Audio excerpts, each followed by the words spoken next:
Now let's dash over to Los Angeles in time to board the new Union Pacific Streamline train as it arrives in the station and prepares to leave on its record run across the continent to New York City. Port! Smoothly we glide away from the station to break a record that has stood for over 28 years. Fully streamlined, this train is ultra-modern in every respect. Air-conditioned, comfortable, clean, quiet. Everything the most exacting passenger could ask for. First call for dinner. Now we're rolling along at 120 miles an hour.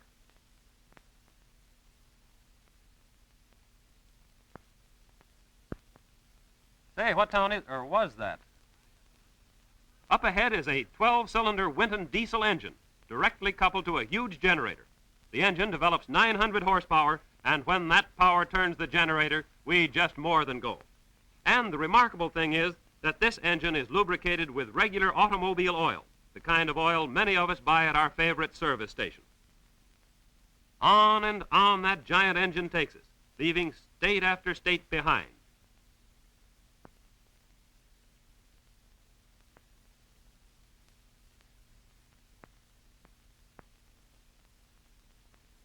And then, New York, all in 56 hours and 55 minutes. Farther, faster, safer. And for those of us who seek even greater speed in getting from one coast to the other, the United Airlines operate these trim, twin-motored Boeing monoplanes. Service starts either at Los Angeles, San Francisco, or Seattle, with all three sections converging at Salt Lake City. At San Francisco, our ship is made ready for a beeline dash to New York via Chicago. Lubricating oil is pumped into the engines to ensure cool, smooth-running service throughout the long grind that would burn and sludge all but the best quality oil. United Airliners are not operated by guests. Everything used is checked for quality. Every part is inspected. Everything is ready before a plane leaves the ground.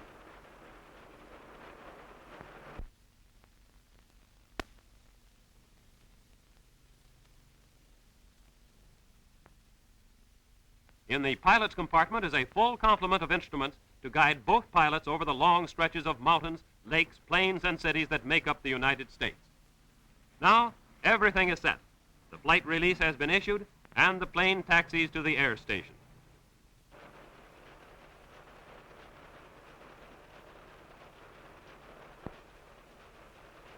Passengers take their places in the cabin and relax in comfortable reclining chairs. A turn of the propellers, a roar from the engines, and we're away. Those Pratt & Whitney Wasp engines lift their cargo higher and higher over the housetops. The ground drops away. Homes become dollhouses. San Francisco dwindles into a mere checker square. A giant cloud lies between us and the Golden Gate. Meanwhile, at Los Angeles Airport, another ship takes off to join us at Salt Lake City. Los Angeles City Hall thrusts its 28 stories high above the 13-story buildings of the business district. Air travelers from Seattle, Spokane, Tacoma, and Portland fly over the historic Oregon Trail and the beautiful Columbia River Gorge. On we fly, as far in 5 minutes as a covered wagon could go in a day.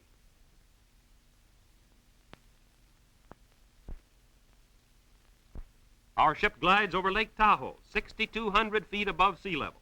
Snow-covered peaks and forest-studded ranges slip by, leaving an impression of stimulating beauty. Below us lies the Great Salt Lake with salt water so buoyant that you float when you swim in it whether you want to or not. And here's Salt Lake City, nestled in the beautiful mountains of Utah, with its famous wide streets and Mormon temple. This structure was constructed without the use of a single nail. Wasatch Range stands guard over Salt Lake City as we leave it behind.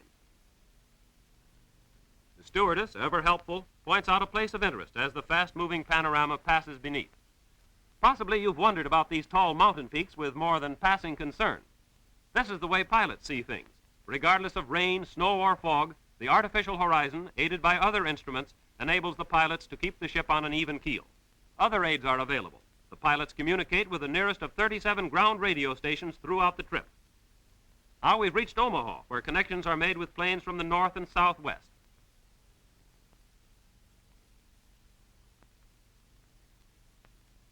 Then we fly over the Mississippi, the father of rivers, a boundary line that once separated empires, is now but a point in a division over which some pilots have flown their planes 3,000 times. Then Chicago, that teeming mart of trade and terminal for travelers. Here we pause a moment and soon are off again.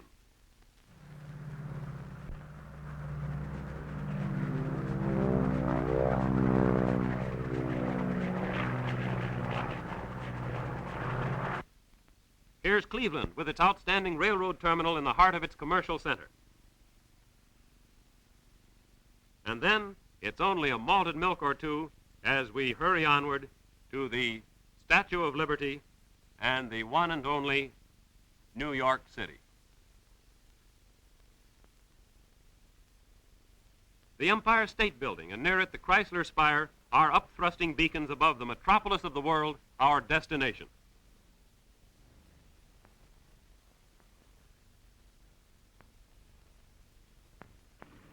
We deplane at Newark Airport, a beehive of activity. Passengers are arriving and departing day and night, for this is the hub of a huge network of airlines. Someone's going someplace all of the time and going farther, faster, safer.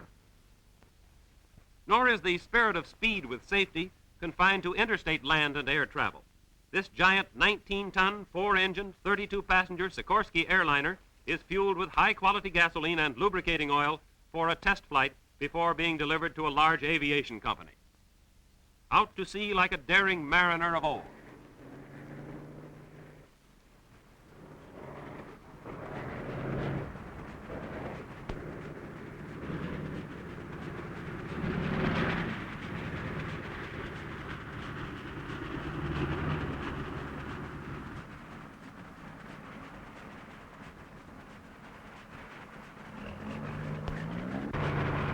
Faster, faster, faster. The powerful Pratt & Whitney engines turn until she's off, rising with the grace of a swan.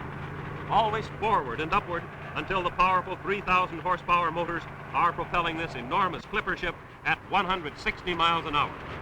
During a series of trial flights, after the ship had been thoroughly tested and the engines had been broken in, this deluxe airliner reclaimed for the United States the 10 efficiency records for seaplane transport service which for years had been held by France and Germany. Wings across the sea. This luxurious monarch of the airways over the sea has found its place with sister ships in South American air travel. Another test is nearly ended. The big bird slowly descends, the trial a complete success. A few adjustments must be made, trivial things to you and to me, but of great importance to Sikorsky because everything must be in perfect condition. Now she lights on the water and taxis back to her dock.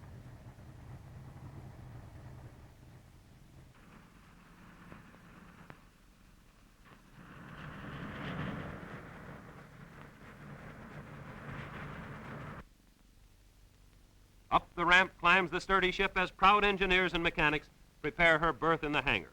Another record has been made. Another test for efficiency has been met, and a vow to go farther, faster, safer has been fulfilled.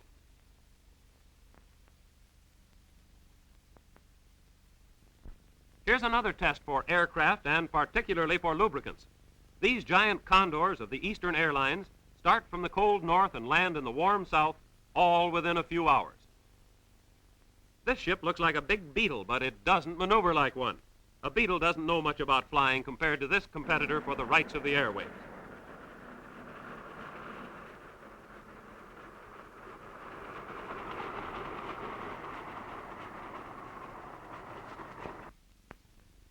You might think that these passengers were commuters catching the 725 instead of embarking on a flight of more than 1,100 miles between Newark and Miami.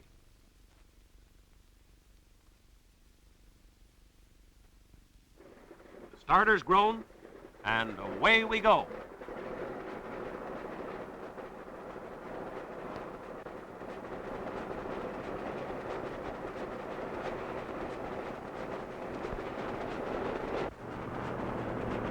A sister ship arrives from Miami. Before going back into service, everything must be checked. Here are 3 young mechanics preparing the Condor for another trip to the Southland. Go ahead. Okay, Carl, that'll be plenty. Sure doesn't take much oil to come all the way from